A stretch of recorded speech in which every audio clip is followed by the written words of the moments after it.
Assalamualaikum warahmatullahi wabarakatuh. Alhamdulillah. Wassalatu wassalamu ala Rasulillah wa ala alihi wa ashabihi wa man tabi'ahum bi ihsanin ila yaumiddin amma ba'du.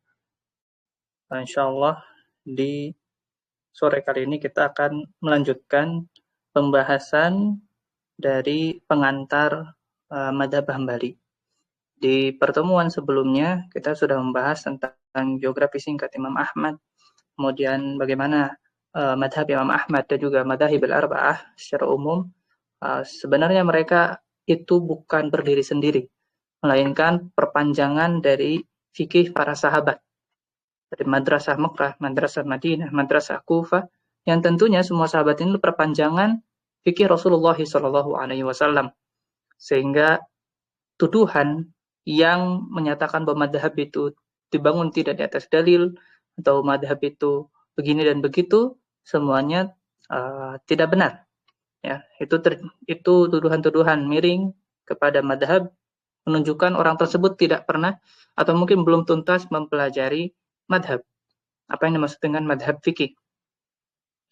Kemudian kita juga sudah pelajari keistimewaan madhab Hambali dibanding madhab-madhab yang lain, dan tentunya madhab-madhab yang lain juga memiliki keistimewaan yang masing-masing, karena madhab ini hanyalah wasilah, hanyalah jalan, dan dia sebagaimana pendahulunya, dia adalah madrasah, dia adalah sekolah, dia adalah tempat belajar untuk siapapun yang ingin mempelajari fikih. Ya, sama seperti kalau kita analogikan, saya sering atau senang sekali menganalogikan fikih itu dengan ilmu bela diri, karena nanti nyambungnya lumayan dekat. Nah, nanti misalkan madhab Hambali itu unggulnya di sini. Seperti misalnya kalau taekwondo itu unggulnya di bagian kaki. Terus kalau madhab yang lain misalkan dia unggulnya di tangan seperti karate. Terus ada yang beda lagi gayanya seperti aikido atau judo. Ya, dia fokusnya pada melempar dan membanting lawan. Itu sudah beda lagi. Tapi semua dikumpulkan dalam suatu kategori besar yang sama, yaitu mereka semua adalah bela diri. Mereka semua bela diri. Apapun jenis beda lagi apapun jenis gerakan atau tubuh yang dominan digunakan, semua terangkum atau tercakup dalam bentukan bela diri. Nah, madhab fikih juga sama. Apapun madhabnya, ya, maka mereka tergabung dalam suatu rumusan besar, suatu tema besar, bahwa mereka adalah thariqah atau wasilah, mereka adalah sekolah untuk mempelajari fikih Islam. Ya, untuk mempelajari fikih Islam. Sehingga nanti pun kita bisa bedakan, gitu ya. Siapa yang menjadi atlet dan siapa yang mau sekedar punya ilmu bela diri, agar dia bisa terlepas dari bahaya yang ada di jalan. Ya, kalau dia menjadi atlet, labud atau pastinya dia harus memilih salah satu dari sekolah ini. Meskipun nanti ujung-ujungnya dia mungkin memilih untuk jadi MMA, atlet MMA, ya, multi arts, campur semua. Tapi di awal dia pasti harus milih salah satu, entah itu gulat kah? Tuh, gulat beda lagi. Dengan karate, dengan taekwondo, dengan judo, itu udah beda lagi. Muay Thai beda lagi. Tapi semuanya bela diri. Nah, semua kalau seseorang yang menjadi atlet, pasti akan memilih satu sekolah dulu. Dia pasti harus memilih satu jenis bela diri yang ingin dia tekuni sampai pada level black belt. Sampai dia pada level master.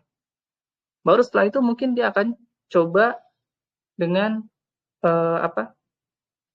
dia akan coba untuk mempelajari bela diri yang lain. Setelah dia menguasai bela diri yang dia pelajari.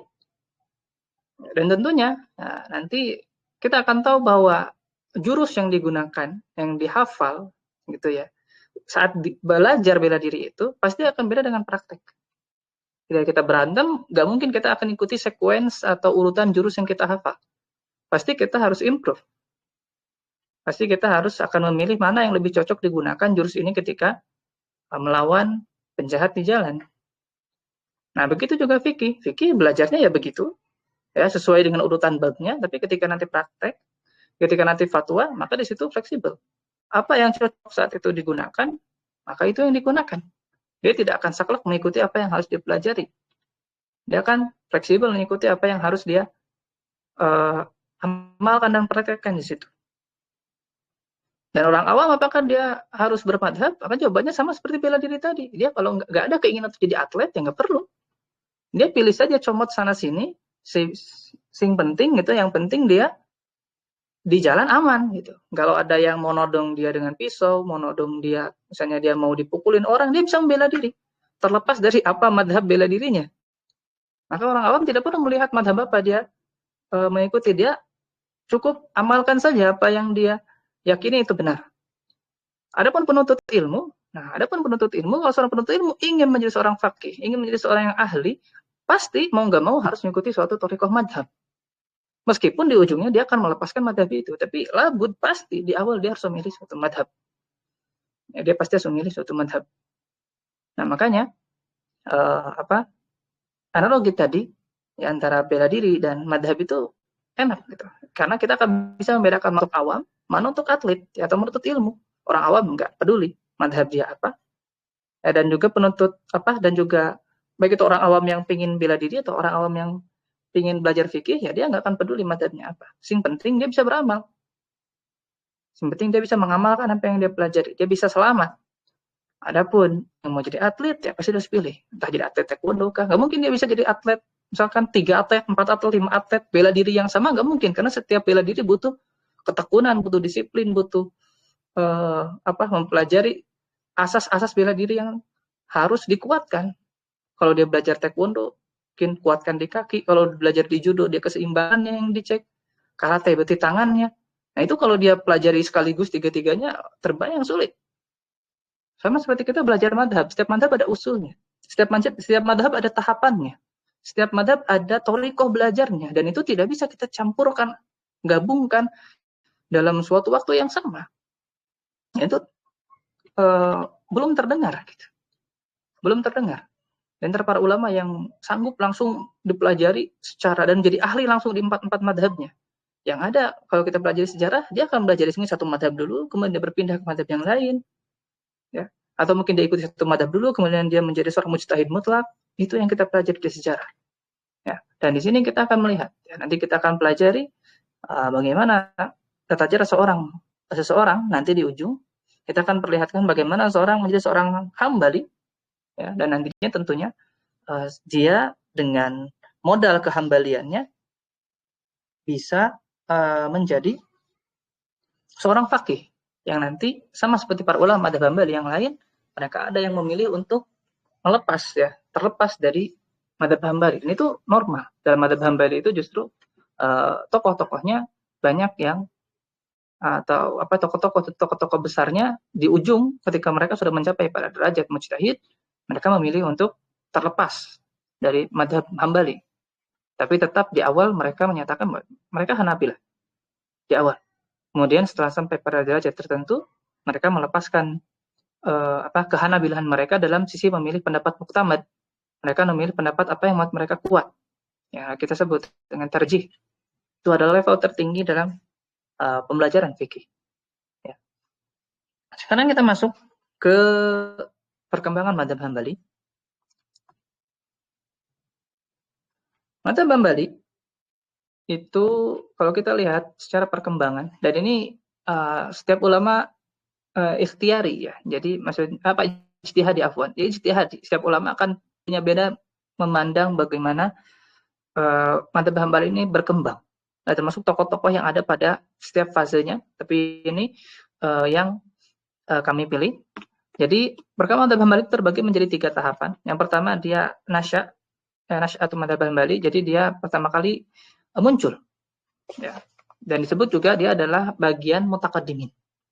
Ya, jadi kalau lihat tokoh-tokoh mutaqaddimin siapa? Nah ini. Nah ini pun tadi nanti memasukkan siapa yang tokoh mutaqaddimin dan ini siapa tokoh mutawassitin di tengah, dan mutaakhirin itu akan beda, terutama yang dia ada di border. Yang di border apakah dia masuk mutaqaddimin, masuk mutawassitin atau mutaakhirin. Nah itu akan banyak khilaf biasanya karena dia di border. Kalau di titik pas pergantian periode itu pasti akan ada banyak tarik ulur. Ini ulama ini masuk ke periode yang mana. Nah maka tentu di awal kemunculannya tokoh utama yang ada ya Imam Ahmad, ya mungkin imam yang lainnya, Imam Ahmad. Ya, kemudian, nah Imam Ahmad ini sudah mafhum, beliau itu tidak menulis kitab fikih, tidak berbeda dengan Malik, berbeda dengan dia punya Muwatta, berbeda dengan Syafi'i bahkan punya kitab berbeda dengan Hanafi, sudah ditulis di zaman itu, meskipun bukan tulisan Imam Abu Hanifah. Tapi mazhab Hanafi sudah ditulis di awal-awal kemunculannya, sudah tertulis. Lalu mazhab Imam Ahmad tidak. Karena Imam Ahmad tidak suka ya untuk menuliskan fikih beliau. Tidak suka menulis fikih beliau. Nah, maka mazhab Hambali ya, semua yang bermadzhab Hambali itu sangat bergantung atau dia sangat berterima kasih kepada murid-murid Imam Ahmad yang kita sebut dengan ashabul masail. Ashabul masail itu adalah orang-orang yang murid-murid Imam Ahmad, yang murid-murid dekat, yang murid senior, yang mereka bertanya kepada Imam Ahmad, kemudian menuliskan jawaban fatwa Imam Ahmad. Jadi, fikih Imam Ahmad itu dibangun di atas fatwa. Di atas fatwa Imam Ahmad. Dan Alhamdulillah Allah menjaga fikih Imam Ahmad itu dengan ashabul masail. Jadi ada yang nanya bagian toharo, ada yang bagian sholat, ada yang nanya bagian ini, bagian itu, sehingga ketika digabung, fatwa-fatwanya utuh menjadi satu fikih. Jadi satu kesatuan bangunan fikih yang lengkap. Nah, jadi kita berterima kasih pada ashabul masail yang banyak sekali jumlahnya. Tapi ada beberapa tokoh yang sentral dalam ashabul masail ini. Yang pertama, ya, itu adalah Abdullah, yaitu anaknya, Abdullah bin Ahmad. Ya, beliau ini adalah juga yang memiliki zawaid musnad. Jadi Abdullah ini memiliki zawaid musnad. Ya, zawaid musnad menambahkan beberapa hadis kepada musnad Imam Ahmad, disebut dengan zawaid al-musnad. Nah, sebagian ulama yang menghukumi bahwa ada hadis maudhu dalam musnad Imam Ahmad, maka mereka memaksudkannya adalah pada zawaidnya, yaitu pada Abdullah. Ya, hasil tambahan dari Abdullah. Adapun punya Imam Ahmad sendiri musnadnya, maka tidak ada hadis maudhu, mentok hadis dhaif. Mentok hadis dhaif. Tapi hadis maudhu tidak ada dalam musnad Ahmad. Yang jumlah puluhan ribu itu tidak ada. Nah, adanya itu ketika ada zawaid Abdullah, zawaid anaknya, nah di sini ada hadis maudhu. Menurut sebagian ulama. Tapi Abdullah juga sebagai ashabul masail dan beliau juga menulis kitab As-Sunnah. Ya, kitab masalah akidah. Kemudian ada Saleh, anaknya Imam Ahmad juga. Jadi ada Abdul dan Saleh, dua anak Imam Ahmad itu tentu jadi tokoh sentral dalam penulisan fatwa Imam Ahmad karena mereka anaknya. Mereka yang bertanya, mereka menulis fatwa-fatwa dari ayah mereka. Ya. Kemudian ada juga Al-Kausaj. Ya, Al-Kausaj juga ada Masail Kausaj. Di situ menuliskan fatwa-fatwa Imam Ahmad dan ada Abu Dawud. Nah, Abu Dawud, ya mafhum, terkenal. Sulaiman bin Ash'ash, ya, sahib Sunan. Jadi Abu Dawud di sini ya penulis Sunan Abu Dawud. Sehingga tentu sekali lagi ini membantah yang mengatakan bahwa ahlul hadis itu ya mereka tidak bermadhab. Maksudnya mereka punya madhab ahlul hadis. Tidak, madhab ahlul hadis adalah ya perpanjangan. Mereka dulu ada madhab ahlul hadis, yaitu para ahlul hadis yang mereka mencari hadis gitu. Ya memang ashabul hadis maksudnya mereka lah yang mendalami juga ilmu hadis. Namun fikihnya bagaimana? Hadis yang dipegang, dari kita jelaskan, Malik, Syafi'i, dan Ahmad. Ya, termasuk ahlul hadis dari Ibnu Khuzaimah, ya, bermadhab dengan madhab Syafi'i. Al-Baghawi, penulis Syarhus Sunnah juga bermadhab.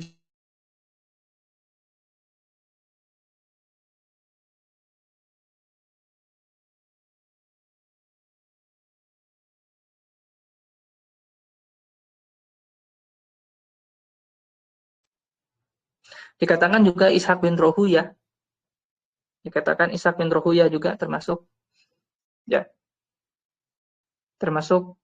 penulis. Tapi yang jelas, sudah kita jelaskan bahwa kita yang berpikir dengan fikihnya ahli hadis, usul fikihnya ahli hadis, maka pilihlah 3 dari materi yang disebutkan, Malik, Syafi'i, Ahmad. Inilah mereka yang menjadi perpanjangan fikih ahli hadis. Dan madhab ahli hadis mereka. Ya, jadi karena kalau kita pelajari lebih dalam ilmu madhab ya, ilmu madhab ada ilmunya sendiri, ilmu kemadhaban gitu. Bagaimana sesuatu golongan bisa kita nisbatkan mereka memiliki madhab fikih tertentu, bahkan madhab akidah tertentu, maka itu ada ilmunya, ada tahapannya. Dan apa yang kita sebut sebagai madhab ahlul hadis itu, kalau kita tinjau dari ilmu kemadhaban, bagaimana mereka berkembang itu bolong-bolong di mana-mana. Sehingga sulit kita tetapkan bahwa mereka menjadi madhab yang mustaqil, yang terpisah. Karena harus jelas tokohnya siapa. Harus jelas tokohnya. Yang akhirnya nanti akan menjadi madhab tokoh. Gitu. Akan menjadi madhab tokoh. Akan menjadi madhab tokoh. Sama seperti kalau dalam akidah, ya akidah Ahlussunnah, maka tokoh madhabnya jelas. Terus kalau dalam misalnya Asy'ari, ya tokohnya Asy'ari. Ada tokohnya. Terus madhab itu madhab akidahnya Asy'ari. Ada madhabnya Maturidi, tokohnya Maturidi. Ya, dan ada tokoh-tokoh yang mengikuti pemikiran mereka. Kan begitu, sama. Maka madhab Ahlul Hadis dalam fikih, ya ini. Yang masih bertahan itu Malik, tokohnya sebagai tokohnya Malik, Syafi'i, dan Ahmad. Kemudian mereka masing-masing punya ciri khas dan menjadi madhab mustaqil. Madhab yang terpisah.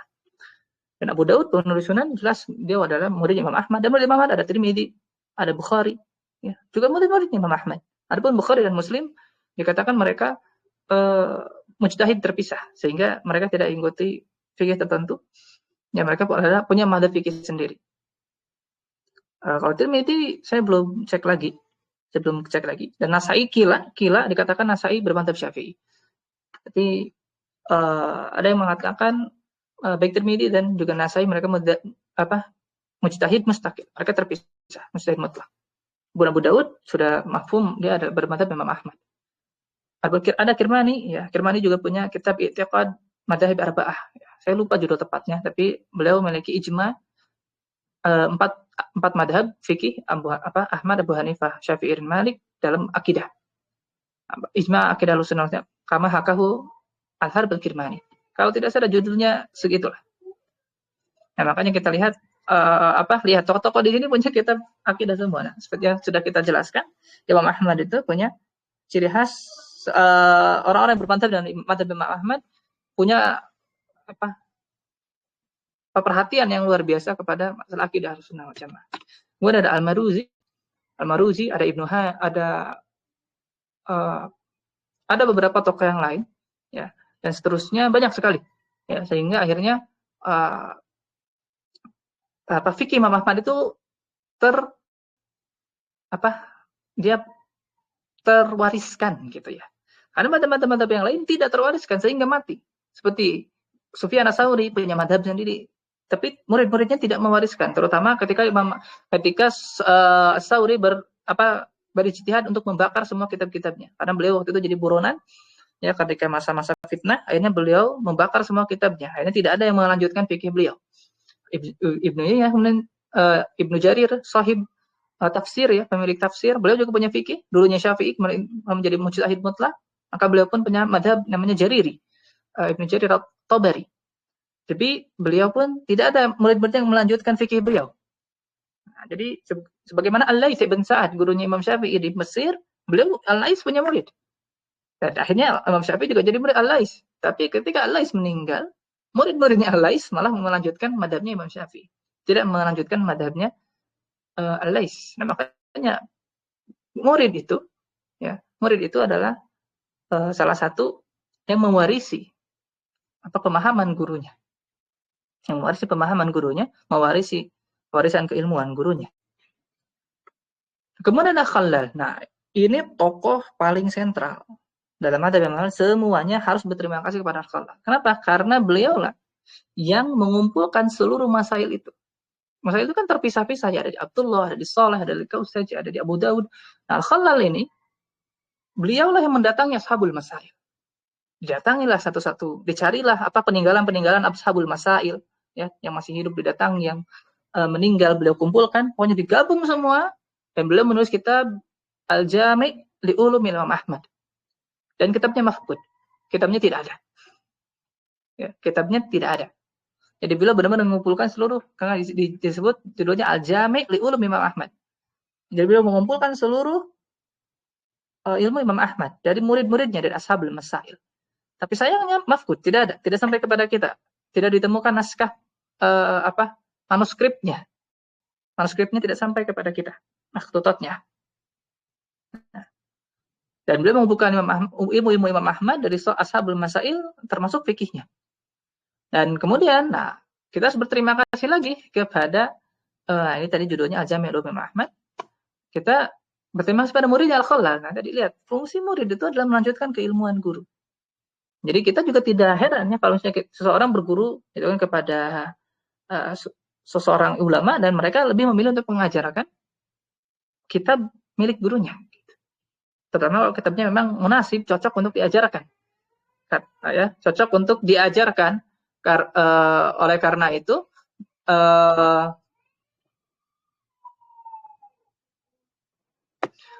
itu, dia sebagai bentuk juga terima kasih, ya, sebagai bentuk terima kasih kepada gurunya sudah mengajarkan, maka kita lanjutkan. Karena ada tradisi juga, kalau dalam kitab itu tradisi ijazah, gitu, ijazah sanad. Karena artinya dia melanjutkan, ya, muridnya melanjutkan, murid-murid kitab-kitab gurunya, karya-karya gurunya tersambung secara sah, secara riwayat juga. Itu bentuk bakti murid kepada guru, mengajarkan kitabnya, melanjutkan riwayat kitabnya, ya. Nah, itu terlihat ya dalam yang itu menjadi berkah ilmu murid, gitu ya. Dan dia tercatat juga dalam sejarah. Makanya murid-murid yang durhaka kepada gurunya itu pasti kebanyakan mereka tidak tercatat lagi. Ya. Jadi orang yang dia tidak berterima kasih kepada faidah yang diberikan oleh orang lain, maka sudah barang pasti namanya akan hilang, ditelan. Nah, beliau punya kitab namanya Zadul Musafir. Ini ringkasan fikih Imam Ahmad yang beliau ambil dari Al-Khalal. Dan kitabnya ini ada matbu, itu cetak 3 jilid. Zadul Musafir. Nah, ini ada kitab tertua untuk fikih Imam Ahmad. Zadul Musafir karya Ghulam Al-Khalal. Nah, dia adalah muridnya Al-Khalal. Namanya Zadul Musafir, dia dicetak. Ada. Jadi kalau antum mau kitab tertua untuk fikih Imam Ahmad, silakan beli Zadul Musafir. Nah, dan kemudian Al-Khiraqi muncul sebagai tokoh sentral terakhir untuk mutaqaddimin. Beliau meringkas fikih Imam Ahmad menjadi sebuah matan. Karena sudah mulai zamannya matan, sudah mulai zamannya ringkasan, agar memudahkan untuk dipelajari para penuntut ilmu. Ya, memudahkan untuk dipelajari para penuntut ilmu, akhirnya beliau menulis yang beliau sebut sebagai Mukhtasar Al-Khiraqi. Dan Mukhtasar Al-Khiraqi ini disyarah oleh banyak ulama Hanabilah. Ada Zarqasi yang menulis kitab Syarah Mukhtasar Khiraqi. Ya, dan yang paling terkenal adalah Al-Mughni, karya Imam Ibn Qudamah. Jadi Al-Mughni Syarah Mukhtasar Al-Khiraqi. Ya, jadi Al-Mughni kitabnya Imam Ibn Qudamah itu beliau mensyarah kitab Al-Khiraqi. Ya, mensyarah Mukhtasarnya Al-Khiraqi. Beliau Al-Mughni. Dan beliau menjadikan bagian dari apa yang dalam Al-Khiraqi itu mukhtasarnya sebagai judul, seakan-akan judul bab. Kemudian baru beliau mensyarah bebas. Mensyarah bebas apa yang mungkin dikandung oleh hal tersebut.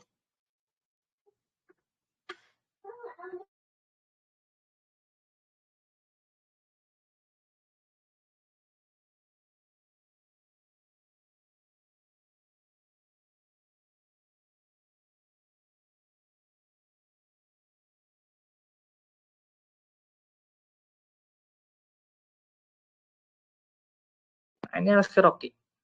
Ya, Al-Khiraqi dialah yang menulis Al-Mukhtasar. Dan ini tadi mensyarah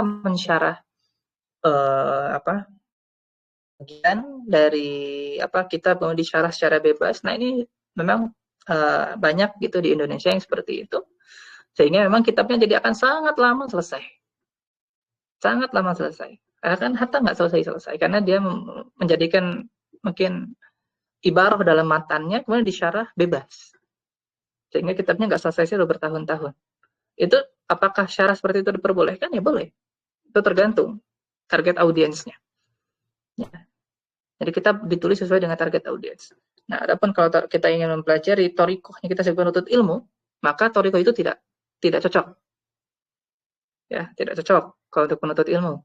Karena mereka butuh untuk banyak mempelajari kitab-kitab, sehingga kalau disyarahnya seperti itu, disyarah bebas, ya tidak selesai-selesai. Sedangkan kitab yang harus dipelajari itu banyak sekali. Sehingga thoriqoh yang lebih tepat, dia adalah fakul ibarat dulu.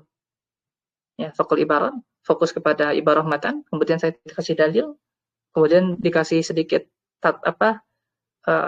fawaid, nah baru setelah itu kita berpindah pada matan berikutnya. Jadi kita tidak berlama-lama dengan satu kitab. Kalau menuntut ilmu itu tidak berlama-lama dengan satu kitab, karena kitab yang harus kita pelajari itu banyak sekali. Makanya para ulama menulis syuruhat, ya syuruhat itu untuk dipelajari sendiri, untuk dibaca sendiri setelah kita sudah memegang kandungan umum dari suatu matan. Makanya suatu matan itu ya dipelajari cepat. Yang asal kita paham secara global matannya sudah oke. Setelah itu kita naik matan dengan guru kita dan kita pun murojaah dengan membaca syarah untuk matan yang sudah kita pelajari. Sehingga menuntut ilmu itu tidak disuapi terus. Menuntut ilmu itu dia adalah kombinasi antara belajar kepada guru, menelaah sendiri, muzakarah kepada teman, dan nanti kalau sudah punya malakah dia mulai menuntut ilmu itu dengan menulis. Ya. Nah, ketika dengan menulis maka dia akan belajar tahrir dan tahqiq. Bagaimana dia menjelaskan suatu permasalahan dengan baik dan menetapkan suatu pendapat merupakan pendapat yang benar untuk topik tertentu. Nah, tahrir dan tahqiq itu adalah level tertinggi dalam menuntut ilmu. Kemudian masuk kepada tahap kedua yaitu mutawassitin. Nah, mutawassitin itu tokoh-tokohnya ada banyak. Dimulai dengan Abu Ya'la. Ternyata saya belum edit yang sebelah sini. Abu Ya'la ya.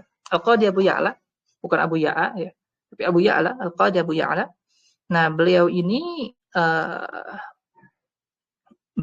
adalah salah satu ulama madhab yang terpengaruh oleh akidah Asy'ariyah. Ya, jadi beliau sembunyi-sembunyi belajar akidah Asy'ariyah kepada salah satu tokoh ulama Asy'ariyah di zaman beliau. Ya. Sehingga dalam permasalahan akidah beliau sedikit banyak terpengaruh. Ya, terutama dalam masalah asma wa sifat. Dalam masalah sifat beliau terpengaruh dan ya beberapa ulama madhab, terutama tokoh-tokoh besarnya banyak beberapa yang terpengaruh seperti Ibnu Jauzi terpengaruh juga oleh beberapa akidah. Ya, meskipun beliau juga punya nulis kitab masalah dan seperti Talbis Iblis, beliau menjelaskan tentang sekte-sekte sesat, tapi beliau sendiri juga terpengaruh. Nah, itu dijelaskan oleh Ibnu Qudamah, muridnya Ibnu Jauzi. Nah, jadi banyak ya tokoh Hanabilah berada di atas akidah yang lurus, akidah Ahlussunnah wal Jamaah, tapi sebagian tokoh besarnya pun terpengaruh. Ya. Tapi tadi kita terpengaruhannya pun tidak parah. Ya. Jadi hanya di beberapa titik topik yang memang topiknya atau topik sentral, topik ide besar. Nah, tapi ya secara umum tidak menafikan kebaikan dan juga keulamaannya dan ketokohannya tentu dalam madzhab Hambali. Termasuk Ibnu Aqil, muridnya Abu Ya'la ya, karena gurunya juga terpengaruh ya muridnya otomatis sama Abu Ya'la Ibnu Aqil. Tapi kalau Ibnu Aqil diriwayatkan taubatnya beliau dari akidah Asy'ariyah oleh sebagian ulama. Ya, tapi kalau Abu Ya'la belum ya. Karena beliau punya kitab Al-I'tiqad, saya lupa. Ada berapa dan itu yang nanti kalau belajar akidah. Nah, dan akidah dan fikih itu dua hal yang berbeda. Jadi kita tidak bisa samakan itu. Fikih ya fikih, akidah ya akidah. Meskipun sebagian ulama tokoh sentral fikih itu punya kecenderungan akidah tertentu, maka itu tidak bisa kita temukan. Jadi kalau misalnya ada yang mengatakan bahwa akidah Hanabilah, maka akidah Hanabilah itu tidak ada. Akidah Hanabilah itu tidak ada. Yang ada akidah Ahlussunnah wal Jamaah. Akidah Ahlussunnah wal Jamaah yang dia dikumpulkan dari seluruh tokoh ulama madhab. Meskipun ulama Hanabilah mereka memiliki upaya, memiliki perhatian yang besar kepada akidah, tapi bukan berarti akidah Ahlussunnah itu dimonopoli oleh Hanabilah. Enggak. Itu pemikiran yang keliru, pemikiran yang sempit. Oleh karena itu, gaya menulis akidah itu beda dengan gaya menulis fikih. Kalau gaya menulis akidah, kita akan menukil dari seluruh madhab. Karena beda madhab fikih, tidak masalah. Yang penting akidahnya sama. Ya, dan akidahnya sama. Adapun fikih, ya kita akan hanya menukil dari ulama yang bergelut di fikih itu. Nggak boleh kita menukil dari ulama fikih lain, kecuali kita sedang membahas fikih muqaranah. Adapun kalau fikih madhab, ya tokoh madhabnya. Banyak yang keliru ya menyamakan apakah misalkan tokoh ini dipelajari kitabnya akidahnya karena dia ulama madhab Hanabilah ya nggak begitu. Bukan begitu thariqah belajar akidah, karena akidah ada lagi thariqahnya, beda lagi. Dia suatu madhab ya, madhab akidah. Dan itu punya thariqah sendiri. Madhab fikih ya madhab fikih. Tidak bisa kita samakan. Ya fikih, akidah ya akidah. Jadi mencampur baurkan dua ini tidak tepat. Ya. Nanti ada yang menarik permasalahan fikih seakan-akan itu akidah. Nanti juga ada yang seakan-akan jadi kalau nggak berakidahnya ini seperti sebagian dari golongan Imam Syafi'i harus akidahnya Asy'ari, harus sufinya Al-Ghazali misalkan. Nah, itu keliru juga. Ya, seperti sebagian juga Hanabilah mereka mengatakan akidahnya harus akidah Hambali, mu'tamad akidah Hambali. Dan itu tidak muncul illa awakhir, kecuali di sekarang-sekarang, ya akhir-akhir ini baru muncul istilah-istilah itu. Dan itu tidak ditemukan, ya. Tidak ditemukan di yang lama. Karena akidah Ahlussunnah apapun madhabnya. Karena dia terpisah sebagai suatu madhab teologi, ideologi. Nah, kalau kita runut, ada mereka yang mengatakan bahwa saya berakidah dengan mu'tamad akidah Hambali, maka kalau kita tarik silsilahnya akan sampai kepada Abu Ya'la. Akan sampai pada Abu Ya'la. Abu Ya'la ini tadi dia terpengaruh oleh akidahnya Asy'ariyah, sehingga beberapa pemahaman beliau terpengaruh oleh akidah Asy'ariyah. Tapi itu bukan tempat kita di sini untuk mendetail lebih itu, termasuk dalam masalah tafwid Hanabilah dan lain-lain, maka itu topiknya di pembahasan kitab akidah. Nah, Abu Ya'la dan ketokohan beliau dalam madzhab Hambali, dan beliau tokoh sentral sekali karena beliau lah yang pertama kali mengumpulkan riwayat al-Wajhain, kitab yang mengumpulkan 2 riwayat terkuat untuk madzhab Imam Ahmad. Nah, madzhab Imam Ahmad sebagaimana kita jelaskan, beliau itu kan banyak sekali riwayatnya karena tadi ashabul masail itu beda-beda. Ketika Kausa jenanya kepada Imam Ahmad, jawabannya A. Jadi Abu Dawud nanya kepada Imam Ahmad, jawabannya B. Untuk permasalahan yang sama. Mungkin yang lain nanya jawabannya C, beda lagi. Jadi munculnya riwayat Imam Ahmad itu karena sebabnya ashabul masail. Ashabul masail ketika nanya, dijawabnya beda-beda oleh Imam Ahmad. Itu menunjukkan dinamisme fikih Imam Ahmad. Jadi Imam Ahmad tidak suka stagnan. Dia selalu merevisi kembali jawabannya. Bukan menunjukkannya tidak kokoh, bukan. Kalau level Imam Ahmad, bukan tidak kokoh, bukan plain-plan, tapi menunjukkan beliau fikihnya dinamis. Adapun kita ya mungkin plain-plan gitu. Tapi kalau levelnya Imam Ahmad bukan plain-plan, bukan tidak kokoh ya. Beda. Beliau menunjukkan fikih itu dinamis. Ya, terus berusaha untuk merevisi jawabannya. Apakah benar atau tidak? Maka dikumpulkan oleh Abu Ya'la dengan riwayat al-Wajhain, 2 riwayat terkuat. Ya, 2 riwayat terkuat. Kemudian beliau juga punya kitab, Al-Uddah fi Usul Fiqh. Beliau menulis kitab Al-Uddah fi Usulil Fiqh, adalah kitab usul fikih pertama yang lengkap ditulis, ya. Dan sebelum-sebelumnya sudah ada seperti Al-Ukhbari, Risalah Al-Ukhbari, ada Tajzibul Ajibah kali Ibnu Hamdan, ada Sifatul Mufti wal Mustafti. Tapi yang lengkap satu paket usul fikih ditulis ditulis dalam Al-Uddah oleh Abu Ya'la. Ditulis oleh Abu Ya'la. Dan ini mengikuti Thariqatul Fuqaha. Qarib, dekat dengan Thariqatul Fuqaha. Nanti kita akan lihat tapi Thariqatul Fuqaha. Kemudian ada Ibnu Qudamah, tokoh sentral lagi, Ibnu Qudamah juga. Beliau lah menjadi bapak fikihnya Hanabilah untuk mutaakhirin dengan 4 kitabnya. Yang nanti kita akan jelaskan bahwa 4 kitab ini lah yang menjadi yang diisyaratkan oleh Ibnu Qudamah bagaimana 4 tahapan belajar ilmu fikih. Ya, nanti kita akan ulas.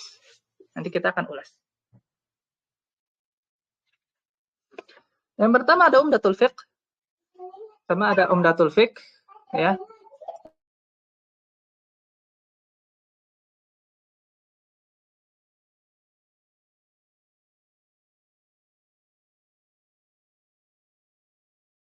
Dan Umdatul Fiqh ini dia qaul wahid, satu pendapat saja. Ya, jadi menunjukkan level pertama belajar fikih itu satu pendapat. Tidak ada pendapat yang lain. Kemudian level kedua, ketika belajar itu kita belajar khilaf. Dan dia ada khilaf internal madhab. Dan dalam Umdatul Fiqh sebenarnya digabung antara belajar dan juga sedikit belajar dalil. Dan beliau di Umdatul Fiqh tidak memenuhi kitabnya dengan dalil, tidak. Ya. Justru beliau baru memenuhi kitabnya dengan dalil itu di kitabnya Al-Kafi yang ketiga. Jadi Umdatul Fiqh, jadi seakan-akan beliau mensyaratkan, kalau di level pertama nggak usahlah bahas-bahas dalil. Yang penting kamu paham dulu fikih itu apa, permasalahannya seperti apa, bagaimana. Ya, maka itu yang difokuskan. Kemudian Al-Muqni mulai pada khilaf. Nah, dan tujuan beliau menulis Muqni ini untuk mengasah kemampuan para pembelajar Hambali untuk menetapkan qaul mu'tamad. Jadi belajar khilaf untuk mengerti perbedaan antara qaul mu'tamad dan tidak mu'tamad. Ya, kalau yang pertama, Umdatul Fiqh yang penting tahu dulu. Yang kedua, mulai diajarkan qaul mu'tamad dan tidak mu'tamad. Ya, ada khilaf, kemudian tafri' masail, bagaimana kalau kita ngambil pendapat ini lawazimnya seperti apa? Kalau ngambil pendapat itu lawazimnya seperti apa? Karena belajar khilaf itu bukan cuma sekedar tahu ya ini beda pendapat 2, enggak. Tapi nanti kita harus tahu lawazimnya. Seperti kalau misalnya kita ngambil pendapat air itu 3, tohur, tohir, najis, maka dia akan punya lawazim. Dia akan punya turunan masailnya. Adapun kalau misalnya air itu kisman, cuma 2 jenis, tohur dan najis, maka dia ada turunan masailnya berbeda. Nah, ini nanti yang kita sebut dengan samaratul khilaf. Nah, buah dari khilafnya apa? Nah, nanti itu yang mengasah otak dari seorang faqih itu seperti itu. Sehingga dari situ nanti dia akan nanti ketika ada seseorang yang bertanya, dia akan bisa memberikan jawaban yang tepat sesuai dengan kasus yang dihadapi. Karena nanti dia juga harus melihat konsekuensi dari fatwa yang diberikan kepada si mustafti, orang yang bertanya. Kalau dia kasih jawaban ini, maka lawazimnya begini. Sehingga dia akan berikan jawaban yang paling cocok untuk mustafti tersebut. Karena setiap mustafti, setiap orang yang bertanya, dia adalah kasus yang berbeda. Jadi nggak bisa suatu fatwa itu gebiyah-uyah. Tidak mungkin. Al-Kafi itu baru diisi dengan dalil-dalil. Tapi dia masih mempelajari khilaf dalam madhab. Khilaf nazil. Kita sebut sebagai khilaf nazil. Dia mempelajari madhab-madhab. Ya, pelajari madhab-madhab. Materi pendapat dalam madhab Hambali. Banyak sekali, mulai diperbanyak pendapatnya dan diperbanyak dalilnya. Jadi seakan-akan belajar dalil itu mulai nanti, sudah agak jauh. Sudah kuat dulu qaul mu'tamadnya. Sudah kuat dulu fikihnya. Sudah kuat dulu pondasinya, baru dikasih dalil. Ya, baru dikasih dalil. Nah, ini saya juga, kalau misalnya dalil dan bukan dalil, sering saya analogikan itu belajar matematik, antara matematika dan kalkulus. Kalau yang kuliah teknik pasti paham. Ya, bedanya matematika dan kalkulus. Kalau matematika itu ya kita dapat rumus, kita pakai, selesai. Karena tujuannya matematika itu terutama kalau di SD. Sebelum huruf menyerang, ya, variabel menyerang di SMP gitu. Fokusnya kita bisa menggunakan operator matematika dengan baik. Tambah itu maksudnya apa, kali itu maksudnya apa, kurang itu maksudnya apa, bagi seperti apa. Dan bagi itu nanti ada pecahan, terus ada akar. Nah, itu dulu konsep-konsep basic yang nanti baru kita akan gunakan yang menjadi pondasi kita untuk yang lebih rumit seperti perkalian. Perkalian itu hanya pertambahan yang diulang kan begitu. Misalkan 2 kali 3 artinya 2 tambah 2 tambah 2. Kita harus tahu dulu hakikat perkalian. Nah, kalau dalam fikih kita harus dulu hakikat masalah fikihnya. Jangan tanya dulu. Nah, seperti misalkan luas. Nah, ini kan luas nih. Hubungannya dengan kalkulus luas tuh, kalau luas tuh kan sisi kali sisi gitu, atau panjang kali lebar. Tapi kan kalau dalam kalkulus itu kan integral suatu fungsi dari x sampai y. Dia integral tertentu. X sampai Y, sehingga ada fungsinya fx sama dengan, sesuai dengan itu, dalam bentukan variabel. Mungkin ax plus by, ya x kuadrat plus by gitu kan, plus c. Dia baru menjadi suatu luas gitu. Pertanyaannya, kalau si integral fx ya, dari 0, misalnya dari di a sampai b gitu kan, integralnya dari integral tertentu a sampai b, ya untuk suatu fungsi fx ax kuadrat plus bx plus by plus c, dikasih ke kelas 1 SD, itu besok dia resign tuh sekolahnya. Itu besok dia resign sekolah. Nggak mau, saya ngapain belajar matematika begini. Sama kita belajar fikih, juga dikasih dalil. Resign itu orang-orang itu belajar fikih. Makanya banyak orang merasakan fikih itu susah, berat. Enggak, fikih itu mudah. Di level yang mudah gitu. Sama seperti matematika, kita level yang mudah ya mudah. Dan ini ketika sudah masuk ke level yang tinggi, baru berguguran gitu. Baru setelah itu kita belajar fikih muqaranah, yaitu fikih khilaful ali. Nah, di sini. Itu level tertinggi udah. Ya, karena kita sudah berdebat tentang usul kalau di sini. Berdebat tentang usul fikihnya, bukan cuma sekedar dalilnya, berdebat usul fikihnya juga. Jadi kalau nggak belajar fikih muqaranah, nggak belajar usul fikihnya, ya kalau boleh pakai bahasa kasar, omong kosong. Tidak ada esensinya belajar fikih muqaranah kalau nggak ngulik dari usul fikihnya juga. Hatta mungkin di level khilaf internal madhab pun harus ngulik usul fikihnya. Jadi belajar fikih itu harus sepaket, fikih dan usul fikih, nggak bisa dilepaskan. Kalau dilepaskan, ya kalau dipisahkan, ya nggak akan nyambung. Nanti belajar fikihnya ya akan selamanya disuapi. Karena fikih itu produk, usul fikih itu proses. Bagaimana kita bisa tahu produknya kalau kita nggak tahu prosesnya? Nah, harus digabung dua-duanya. Nah, beliau, lihat, di antara Dari kan Ar-Riwayatul Wajhain itu kita fikih. Udah fi usul fikih milik Abu Ja'la usul fikih. Nah, lihat ulama-ulama besar itu mereka pasti punya keahlian di dua sisi, fikih dan usul fikih. Dan Ibnu Qudamah punya kitab fikih yang 4 dan punya usul fikih Rodotul Nadir. Ya, adalah kurikulum di Libya gitu ya untuk jurusan syariah itu kan. Kemudian kalau di STDI juga di Khosasiyah kalau tidak salah Rodotul Nadir. Ya. Dan juga kalau di sini di Saudi juga Rodotul Nadir. Ya. Jadi digabung fikih dan usul fikih. Nah, kita kelihatan sama. Ibnu Taimiyah. Nah, Ibnu Taimiyah itu adalah Ibnu Taimiyah di sini bukan Ibnu Taimiyah Ibnu Taimiyah dalam madzhab Hambali itu ada 3 orang. Karena dia adalah marga, bukan nama, dia adalah marga. Tidak ada Ibnu Taimiyah Al-Jad, kita sebut dengan Majduddin Ibnu Taimiyah. Atau nama aslinya adalah Abdus Salam. Kemudian ada Syamsuddin Ibnu Taimiyah, yaitu anaknya Majduddin, yang kita sebut dengan Abdul Halim. Dia adalah Syamsuddin. Nah, kemudian ada cucunya Majduddin, yaitu anaknya Abdul Halim, namanya Ahmad. Dia disebut dengan Taqiyuddin. Namanya Ahmad Taqiyuddin Ibnu Taimiyah. Kemudian Abdul Halim Syamsuddin Ibnu Taimiyah. Kemudian Abdus Salam Majduddin Ibnu Taimiyah. Sehingga ada 3 Ibnu Taimiyah dan 3-3 tokoh ulama madzhab Hambali. Tapi kalau kita sebut Ibnu Taimiyah di sini, setelah Ibnu Qudamah maksudnya adalah Majduddin Ibnu Taimiyah, Abul Barokah. Adapun Ibnu Taimiyah, Syekhul Islam, itu namanya, dia adalah si cucu. Ya, jadi Ibnu Taimiyah, kalau dalam literatur Hanafilah, kita sebut Ibnu Taimiyah Al-Jad, maka dia maksudnya adalah Majduddin Ibnu Taimiyah Abul Barokah, Abdus Salam.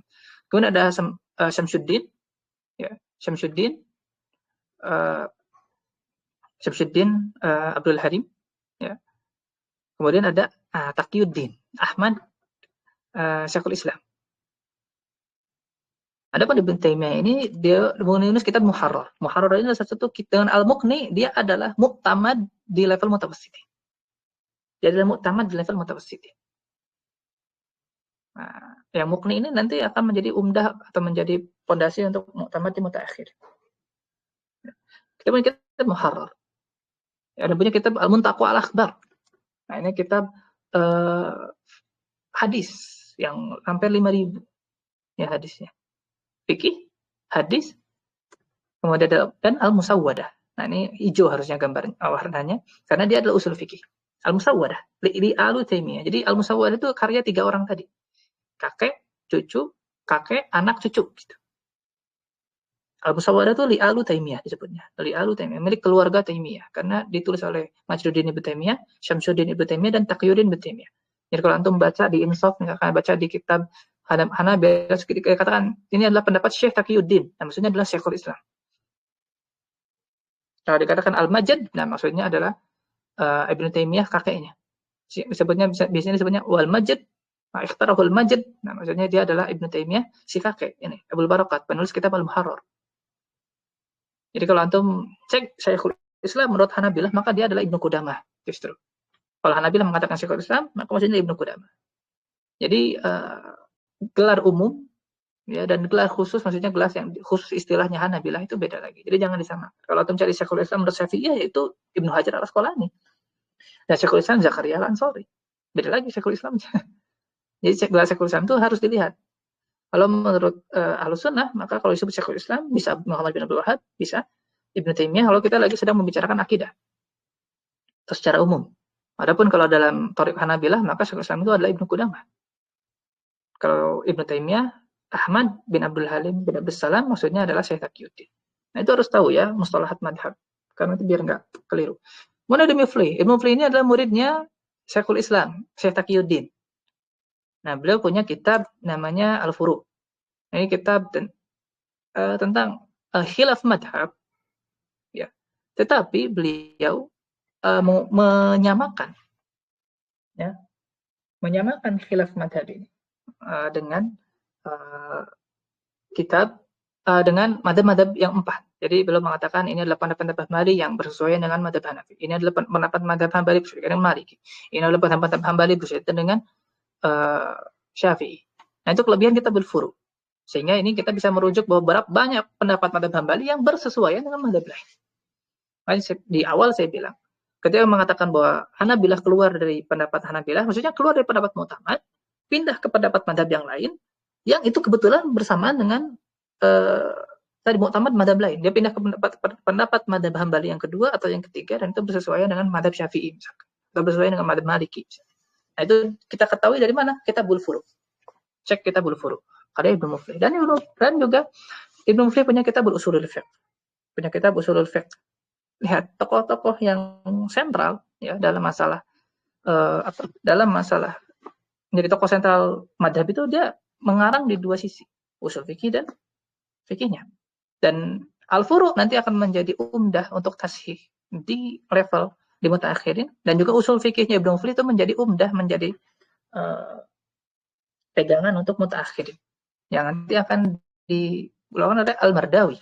Nah, Mardawi disebut Musahhil Madhab karena beliau menulis kitab-kitab yang menjadi sumber primer rujukan madhab mutaakhirin. Ya, jadi sumber primer madhab mutaakhirin. Yang pertama ada Tanqih al-Mushbih.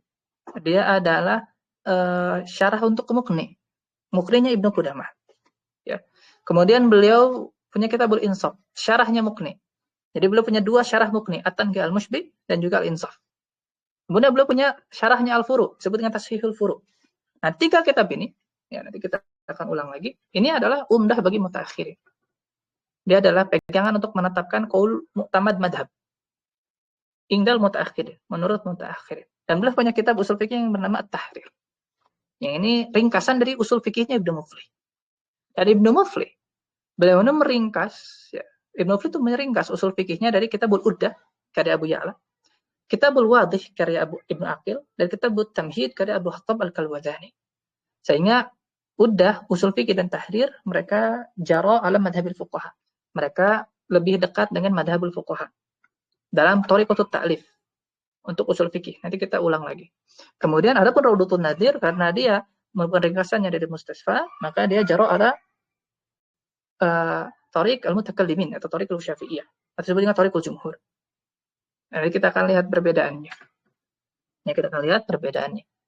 Dan insyaallah kita tidak selesai dua pertemuan. Kita akan lanjutkan di pekan depan untuk perkembangan di mutaakhirin. Nah, inilah kita di sini.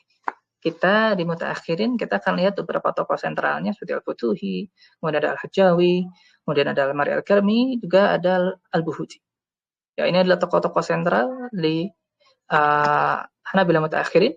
Dan ini kitab-kitab yang berarti antum harus koleksi, paling minimal. Kalau pengen menjadi seorang Hanabilah tulen, maka kitab-kitab yang kita akan sebutkan di sini itu yang paling minimal untuk antum koleksi.